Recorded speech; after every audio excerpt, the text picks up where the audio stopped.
Hello everyone, welcome to my show. I'm happy today to show you my achievements so far in the rebuilding Mazda 323.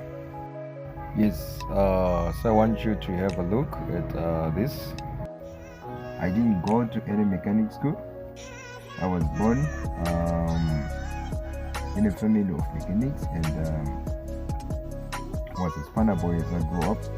And this is Mechanics 101, and I'm trying to restore a Mazda 323. Yes, so as you can see, I have redone the engine. It's okay, it's almost clean, and I have changed a lot of things. I've also removed the gearbox, which is here, and it's to replace with a new clutch set. Right, then also we have bought a new battery that you see here. So I have done the engine so far, and